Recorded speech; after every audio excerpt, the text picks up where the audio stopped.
Sveiki, pirties mylėtojai. Netrukus čia Vilniaus rotušėje prasidės iškilmės skirtos įtraukti į nematerialaus paveldo sąvadą Lietuviškos pirties akademiją. Tai yra jau antras mūsų pirtininkų toks sertifikatas, kurį mes gausime. Ir galime džiaugtis visą pirties bendruomenę tuo, kad pirtis įsitvirtina Lietuvos kultūroje stipriai. Ir šiandieną mano alma mater, tai yra Pirties akademija, kurią aš baigiau, gaus paveldo sertifikatą. Ponios ir ponai, džiaukimės visi kartu, nes tai yra visos bendruomenės mūsų nuopelnas. Laukiame iškilmių. Šitoji vertybė, gerbėmieji, Lietuviškos pirties akademija. Susipažinkime. Iš tikrųjų, pirtis nėra toks paprastas daiktas. Žmonės galvoja, kad tiesiog nusirengs ir kaitinsis ir viskas savaime gausis. Mes irgi taip galvojom prieš 20 metų. Iš tikrųjų, sukanka dabar šiomis dienomis 20 metų, kai mokome lietuviškos pirties gudrybių. Didelis kelias keliaujamas mažais žingsneliais. Ir būna smagu, kai pamatai, kaip toli jau nueita ir kiek daug nuveikta. Lietuvos nematerialaus kultūros paveldo vertybių sąvadas jau turi dvi su pirtimi susijusias vertybės – pirčių lankymo tradicija ir Lietuviškos pirties akademija. Nes mums tai svarbu. Džiaugiuosi ir dėkoju visiems, kurie yra drauge toje kelionėje ir kurie taip pat prie to prisidėjo. Taip trumpai apie vieną iš svarbiausių savo darbo pasiekimų Facebook paskyroje parašė profesionali pirtininkė Birutė Masiliauskienė, jau daugybę metų dirbanti dėstytoja Lietuviškos pirties akademijoje. Birutė, girdėjau, kad sakė, kito tokio renginio scenarijų darysi tu, nes pirtininkų pasirodymas buvo pats toks įspūdingiausias, kvapniausias ir daugiausiai emocijų sukėlė publikoje. Ačiū. Na, iš tikrųjų, tai mes antrą kartą ant tos scenos, mums gal ir lengviau šiek tiek.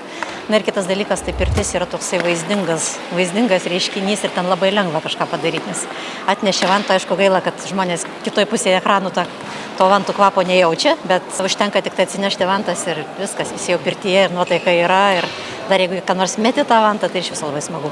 Tai metėt kelias vantas ir tie žmonės, kurie pagavo, jie automatiškai tampa jau studentais. Metėm 3 vantas, automatiškai jiems reikia dar ateiti pas mus ir pasakyti, kad jie jas pagavo, nes gal jie tiesiog vantų nori, žodžiu, bet taip. Labai geras būdas, kada trūksta studentų, tiesiog mėtai vantas. Eisim į gatves ir mėtysim vantas, kas pagaus ir nežinos, ką daryti, tempsim į pirtį. Pati kaip jautiesi, nes jau ne pirmas tavo pastangomis padarytas darbas, kuris įtraukia pirties pasaulį į nematerialaus paveldo sąvadus. Dabar koks pas tave kitas tikslas? Na, matysim, iš tikrųjų tai pagrindinis tikslas ir ko labiausiai norėtųsi, tai kad mes būtume ne tik tai nacionaliniam Lietuvos lygmens, bet ir pasauliniam UNESCO sąraše. Ir mes jau dabar šiuo metu turim 2 vertybės susijusias su pirtim, tai yra apskritai pirties lankymo tradicija, kuri įtraukta į tą sąvadą 19 metais ir dabar pernai oficialiai įtraukta gruodžio 1 Lietuviškos pirties akademija. Ir matyt, kad mes jau davėm žinią, kad mes tikrai esam bendruomenė, o bent jau pagal UNESCO sampratą, tai bendruomenė yra pats svarbiausias kriterijus. Ir, na, iš tikrųjų, jeigu mes judėsim toliau, jeigu mes darysim tai, ką turim daryti, jeigu iš tikrųjų įrodysim, kad tai yra mums svarbu, tai matyt, kad keliausim galbūt ir į tą pasaulinį sąrašą, nes iš tikrųjų tai yra faktas toksai, kad labai paprasta pristatinėti kažkokias vertybės, kai jos yra ne iš piršto laužtos, ne kažkaip tai sufantazuotos, bet kai iš tikrųjų žmonėm yra svarbu. O ką šis apdovanojimas reiškia Lietuviškos pirties akademijos įkūrėjui ir vadovui Rimui Kavaliauskui? Na, man reiškia 20 metų triūso įvainikavimą.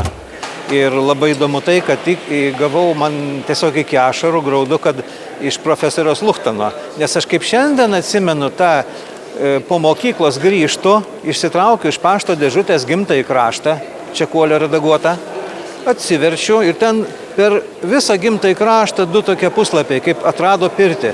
Ir aš dar atsimenu, lipu nuo 2 iki 5 aukšto, aš jau perskaičiau po truputį, man tai buvo įdomu, man tas labai įstrigo. Ir įsivaizduok, po 40 metų man, reiškia, įteikia tokį, tai man toks, kaip sakant, laikom susijungimas su tuo 14 amžium, su profesorium archeologu, kuris tą atrado. Ir aš atsimenu save, kiek man ten metų buvo, 16 gal, kai, reiškia, aš tą perskaičiau. Kažkur tas įstrigo, kažkur po to tas atsigamino, kai atsirado ta tokia, sąmoninga pastanga, kad turiu kažką Lietuvoje nuveikti. Ir tas, išsirutuliojo, kad, aišku, rinkau tradicijas, papročius filmavau, o po to, kai užsikabinau už pirties, supratau, kad aš į tą viską turiu sudėti, visą savo žinojimą, antropologinį, kaip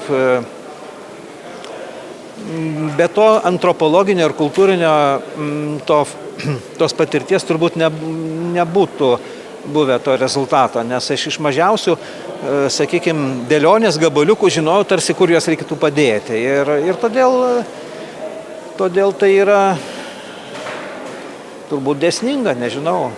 Apdovanojimą įteikęs profesorius džiaugiasi, kad Lietuviškos pirties akademija yra jo paties atradimų puoselėtoja. Pirmiausiai, man tas apdovanojimas tai ne tiek aš apdovanotas, kadangi aš buvau apdovanotas prieš daugelį metų, kai man pasisekė 1986 metais surasti seniausią Lietuvoje pirtį ir kol kas vienintelė, nes mes ne vieno pastato tokio, kur garantuotai galėtume teikti, kad tai yra pirtis ir kuri tiksliai datuojama Vytenio arba ankstyvaisiais Gedimino laikais, tai yra pati pradžia 14 šimtmečio, tai pačiam teko atkasinėti tą pastatą pirties ir iš karto supratau, kad tai yra būtent pirtis. Įsivaizduojat, kaip smagu. Galvoju ir tarsi pajunti ir galvoju, kad tu pirmą kartą prisilieti prie pirties, kurios nieks daugiau tiek šimtmečių nieks nebuvo prisilietęs. Tu įeini pro tas slenkstį, tu matai, kad viso labo durų anga buvo 78 cm. Tai mes juokavom, galvojom tada, kad Traidenis. Sakėm, Traidenis nebuvo stambus vyras, laisvai pralįsdavo pro tą pirtį. Ir iš karto matėsi ir suprantat, durys atsidaro į išorę, kas yra būdinga visuomeniniams pastams, ne į vidų. Na viskas, ta krosnis, kažkokio kaušelio medinio fragmentai ir tos vantos kieme jau tokios sunaudotos, senos, išmestas vantos. Na, fantastiškas įspūdis. Aš jau tada buvau apdovanotas, o dabar be abejo aš apdovanotas ta prasme, kad atsirado žmonių, kurie tą idėją per 700 metų neša į ateitį. Va kas yra, tai va čia ir yra apdovanojimas. Ką jums pirtis reiškia šiandien? Pirtis ne tik tai šiandien man ne tik tai yra tradicija, bet ir mokslas, ir kalba, tai yra bendravimo būdas, kaip jau sakiau, ir menas. Dar daugiau pasakysiu, pirtis yra vaizduojamasis menas, kaip ir muzika. Tai yra abstraktus vaizduojamasis menas, kuriam yra būdingi tie patys dėsniai, kaip ir bet kokiam kitam menui. Nes mūsų smegenys, aš čia pabūsiu profesoriumi, truputėlį maža pamokėlė vantos lapo žiūrovams, jeigu atleisit, bet ką žmogus, ar jis užuodžia, ar jisai stebi, ar jisai klauso, ar jisai visą odą jaučia, smegenys vienodai supranta ir smegenys džiaugiasi labai, kada yra tas kontrastas pojūčių, pavyzdžiui, kai yra dinamika, nuo labai švelnaus prisilietimo iki, sakyčiau, skausmingo paspaudimo. Ir tada mus apima tokia satisfakcija, tas dopamininis impulsas. Nes tai reiškia, kad aš suvokiau aplinkinį pasaulį, visoje šlovėje, sakykime, viešpatį suvokiau. Nuo mažo iki didelio. Kaip nori, čia gali per religiją žiūrėti, o gali per neurofiziologiją. Taip, svarbiausiai gražią ateitį, kad jeigu ta tradicija miršta, tai kągi, viskas. O čia mes matome, kad jinai atgaivinama, nes tai yra ir sveikatingumo šaltinis. Ir lygiai taip, kaip senovės lietuviams, tai buvo ir vieta, kur ir moteriškės gimdė pirtyse, ir kur gydėsi, ir kur tiesiog palaikė tą bendrą higieną. Taip ir dabar. Pirties kultūra tai yra be galo svarbus dalykas. Pas daugelį tautų mes turim pirčių ir labai originalių pirčių, net primityviausios tautos tą turi. Bet mes turim konkrečių įrodymų archeologinių, kad nuo kada pas mus buvo tos pirtis ir kaip jos egzistavo. Tai yra fantastiškas dalykas. Mūsų laidos vedėjo Sauliaus Tučkaus pirties kelias taip pat prasidėjo nuo Lietuviškos pirties akademijos. Aš noriu pasakyti, kad mano kelias pirties irgi prasidėjo nuo akademijos. Taip, aš atsimenu. Nes man suėjo 40 metų ir kažkaip man reikėjo matyti kažkokį savo susirasti užsiėmimą, kažkokį hobį. Ir aš kažkur tai, nežinau, aš niekada nebuvau pirty su pirtininkais, niekada nežinau apie pirtį, nieko tokio. Neturėjau patirties, kad daugelis ateina į akademiją, kurie turi jau nuo mažumės. Aš dar atsimenu, kaip aš tave mokiau masažo. Buvo asmeninė pamoka, nes tu atsilikai nuo kurso ir aš sakau, turi ateiti ir aš tave pamokysiu. Taip. Atsimeni? Taip, puikiai. Čia aš pasakoju kaip juokingiausią nutikimą, nes kai du vyriškiai užsidarė kabinete, masažą darė. Ačiū Rimai tau. Ačiū tau. Pirties akademikas Rimas Kavaliauskas. Apdovanojimuose dalyvavo dar vienas akademijos steigėjas ir studentas, Lietuviškos pirties bičiulių draugijos pirmininkas Egidijus Žukauskas. Po 20 metų galima daug ką pasakyti žmonėms, kaip jaučiuosi kaip pirties kūrėjas. Ir visiems pirtininkam linkiu būti būtent pirties kūrėjai. Ir čia turėtų būti ne akademija, bet kurykla. Kurykla. Taip.